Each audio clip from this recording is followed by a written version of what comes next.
Bem-vindo ao Três Tons de RH. Eu, Valéria Fernandes, Celso Jucchi e Sérgio Constantini estamos muito felizes de estar novamente aqui com você para falar sobre temas relacionados a recursos humanos, mas também liderança, empreendedorismo, como é que você gerencia pessoas, enfim, temas relacionados ao mundo do trabalho e que com certeza pode fazer muita diferença na sua vida.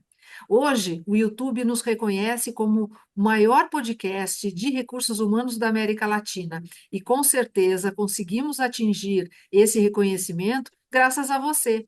Se é a sua primeira vez, aproveita, já se inscreve, não deixa de colocar ali o seu like, o seu joinha, porque isso faz muita diferença para nós. E compartilhe o máximo possível. Você vai estar ajudando outras pessoas e vai estar ajudando o canal também. Hoje, o tema é um tema diferente, posso dizer assim, porque a gente vai falar sobre o que um CEO pode aprender com um profissional de recursos humanos. Normalmente a gente fala ao contrário, né, pessoal? A gente fala o que recursos humanos pode aprender com a organização, com os negócios. Show. Mas vocês concordam? Tem muito que um CEO, um empreendedor, pode aprender com um profissional de RH?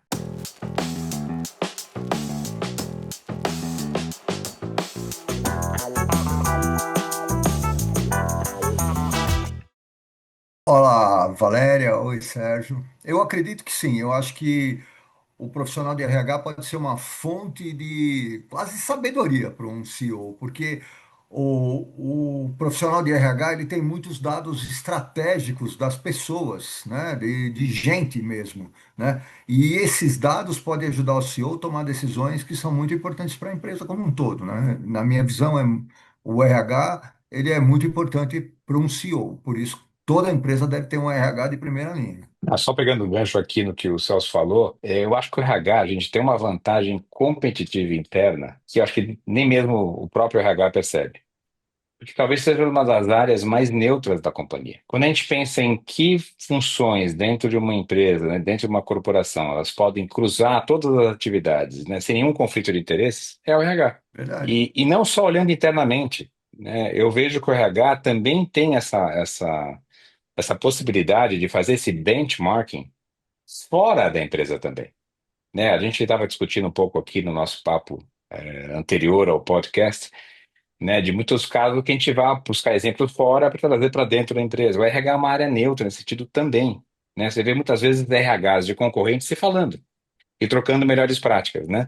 É difícil você ver isso, por exemplo, em duas áreas de vendas e concorrentes, né, trocando melhores práticas, ou Claro. áreas de desenvolvimento de produto, por exemplo. E o RH tem essa vantagem competitiva. Você não acha, Valéria? Ah, eu acho total. E eu acho que recursos humanos têm um foco em gente. E, na verdade, todos os negócios, eles só existem por conta que existem pessoas, né? Não só falando de pessoas dentro da organização, pessoas o tempo inteiro, fornecedores, clientes, mercados. Então, você imagina você ter ao seu lado alguém que escolheu trabalhar para pessoas, através de pessoas, durante toda a sua carreira. Então, no mínimo, ele sabe, ou deveria saber, muito bem identificar os perfis dos profissionais, os perfis das pessoas, para utilizar ali os melhores caminhos da organização para valorizar as pessoas, mas para a organização ganhar também, atingir objetivos. E isso pode parecer fácil, mas não é mesmo. Você conseguir realmente entender qual é o melhor caminho para aquele profissional, além de ser uma grande responsabilidade, exige ali uma experiência, um olhar, uma proximidade muito grande. E a gente estava falando há pouco, né, Celso, da relevância da comunicação também. Porque comunicação muitas vezes é confundida com você trazer informações. E comunicação vai muito além disso, né? Comunicação tem muito mais a ver, acho que, com relacionamento, com você criar, né, esse espaço mesmo de trocas do que propriamente com a informação que está sendo trazida. E aí o CEO, né, ele tem muito a aprender como se comunicar, como ouvir, não é, Celso? Muitas vezes o CEO, o empreendedor, ele está tão voltado para outras coisas que a última coisa que ele quer fazer é ouvir, não é? Exatamente isso, né? Eu acho que o RH ele tem uma condição de ajudar o CEO a aprender a trabalhar a escuta ativa, né? Escuta ativa é uma das formas fundamentais da comunicação, né? Se a gente pensa o que é comunicação, comunicação é a forma com que você conta as coisas, né? A informação então você pode dar qualquer tipo de informação, mas normalmente o CEO, quando ele conta as coisas, ele conta muito uma decisão já tomada, né? Então, assim, ele toma a decisão, toma. E a forma com que ele comunica isso, às vezes uma coisa muito difícil, é o impacto que ele vai gerar, né? Tem uma coisa da liderança emocional aí, do quanto ele impacta a equipe, do jeito que ele age e tal. Mas a forma com que ele aprende também a escutar o que vem de baixo, né? Porque, assim, às vezes um CEO toma uma decisão estratégica sem levar em consideração o que está acontecendo ali no, né, na parte que carrega o piano, né? Não, né? Às vezes ele tá, vamos ajustar o piano, mas peraí, nós estamos carregando ele, vai dar uma batidinha aqui, batidinha. A gente precisa saber muito bem disso, e eu acho que quem conhece isso é o RH, porque o RH não só conhece essa forma de comunicação, mas ele também possui dados importantes sobre as pessoas. Então, sobre engajamento, sobre turnover, sobre burnout, sobre o estresse, sobre saúde mental. O RH tem tudo isso e ele pode fornecer isso para a tomada de decisão do CEO, né? Porque se a gente considera que só dinheiro, né, finanças ou, sei lá, operação pode tomar decisão, você esqueceu uma parte fundamental aí no caminho, certo, Sérgio? Ou Não, sem você dúvida. concorda? E não, eu concordo. Voltando até aquele ponto da neutralidade, quando a gente pensa em recursos humanos, uma figura ativa interna na companhia, muitas vezes eu vejo, né, CEOs que passam uma mensagem, mesmo que seja estratégica ou tática, tá? Não importa. Essa mensagem ela vai sendo, é como se fosse um telefone sem fio, né? Ela vai sendo filtrada pelos gestores e não necessariamente essa mensagem chega da mesma forma que o CEO imaginou na equipe. Então, esse é um outro lado também que o RH pode atuar bastante, é garantir, né? Isso, obviamente, se o RH estiver muito envolvido na estratégia, né? E muito envolvido vamos dizer assim, nos objetivos de negócio e de gestão da companhia, como é que essa mensagem que o CEO tem dado lá em cima, como é que ela vai descendo nos vários níveis da estrutura e se ela não está sendo distorcida? Porque isso é normal do ser humano, né? Você recebe uma mensagem de cima, você vai adaptar para a realidade da sua área primeiro, né? Que tem seus objetivos, tanto corporativos e tem uma mistura de objetivos corporativos com objetivos pessoais. Então, muitas vezes, a mensagem que chega lá embaixo é completamente diferente. Mais um ponto a favor dessa neutralidade de recursos humanos que pode cruzar toda a organização e identificando, né, essas discrepâncias. Né? Você não acha, Valéria? Eu acho, e tem um outro ponto, né, pessoal? Muitas vezes a função, né, do empreendedor, do CEO é um pouco solitária. Vamos lá, nem sempre é simples, né? Muitas vezes até ele pode estar criando um negócio naquele momento, tem pouquíssimas pessoas ainda trabalhando com ele. E se ele tiver realmente, né, um braço ali, um profissional que o ajude olhando pessoas, né? Olhando os sistemas relacionados a pessoas, a gente, a comunicação, ele não vai se sentir sozinho.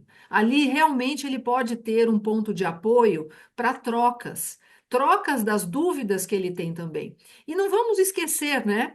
Um CEO, um empreendedor, ele está fazendo a sua própria carreira. Ele tem um histórico. E muitas vezes esse profissional que está trabalhando junto com ele também o ajuda a pensar em sua própria carreira. Então, Claro. ter alguém, né, ao seu lado o tempo inteiro, né, Celso, podendo ajudar com essa dimensão, com essa profundidade, é muito relevante. Então, eu concordo com você, acho que não só ele pensa a carreira dele, mas ele pensa a carreira de todo mundo, o RH, né? E conta isso pro CEO.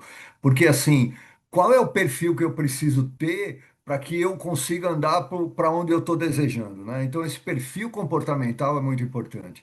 E acho que o RH, ele sabe que um desenvolvimento humano, ele é muito mais que é um investimento estratégico, não é um custo hoje em dia, né? Até a gente comentou aqui aquela frase, né? O que que você prefere? Ter alguém que você investe, desenvolve e daqui a um tempo ele vai embora, ou você prefere ter alguém para sempre e você não investe nele e não desenvolve? O que que te custa mais, né? Então, quem que vai te agregar valor, quem que não vai agregar valor, né? Então, eu acho que o RH, com esse olhar de quem são as pessoas que trabalham aqui, acho que pode dar uma base muito legal de estratégia para o CEO funcionar. Não, e eu acho que o papel do CEO é um papel geralmente bem solitário, né? É um papel, é difícil o papel do CEO, porque ele tem que ser um elemento neutro também, ele tem que estar olhando, obviamente, para os resultados do negócio, etc. Mas é difícil ele ter alguém que o apoie sem esse viés. E eu acho que tem um ponto aí, né? Quando você, numa posição de CEO, olha para os recursos, para os talentos que você tem internamente, muitas vezes você tem uma pessoa que é um tremendo talento para aquela função, só que naquele ambiente, naquele contexto da empresa, apesar de ser um talento, não vai funcionar talvez como você imaginava. Ou talvez esteja no lugar errado, né?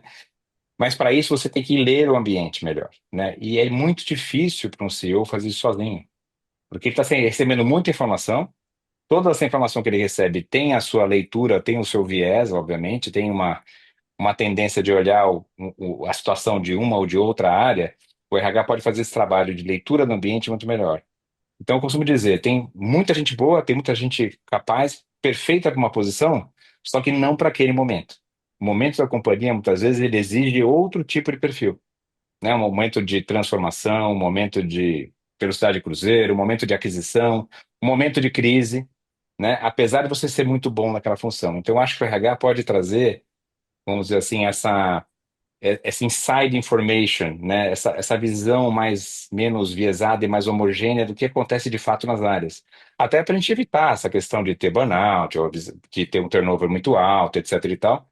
E também saber como desenvolver as pessoas, porque esse diagnóstico vai ajudar a desenvolver as pessoas nas posições que elas estão hoje ou para posições futuras. Então, eu acho que o CEO pode se valer muito do RH para ter uma visão mais homogênea, né, e menos viesada do que acontece dentro da sua equipe. Perfeito. Acho que essa habilidade de fazer diagnósticos, né, onde inclui pessoas, sistemas, inclui o que está acontecendo ali no dia a dia, ela é fundamental e, sem dúvida, o profissional de recursos humanos tem como oferecer, né, esse diagnóstico constante. E olha, aqui a gente falou de alguns temas, só alguns, daria para a gente falar muito mais. Mas o objetivo aqui foi trazer uma pincelada mesmo do que é possível aprender, né? Quando você é um CEO, quando você é um empreendedor, você é um gestor sênior, um vice-presidente, o que você pode aprender com um profissional de recursos humanos. Então, aqui eu quero fechar com um ponto aqui. Se você não está aprendendo com a sua área de recursos humanos, ou os profissionais de recursos humanos que o assessoram, faz uma avaliação. Você está dando espaço? Você está criando oportunidades para isso?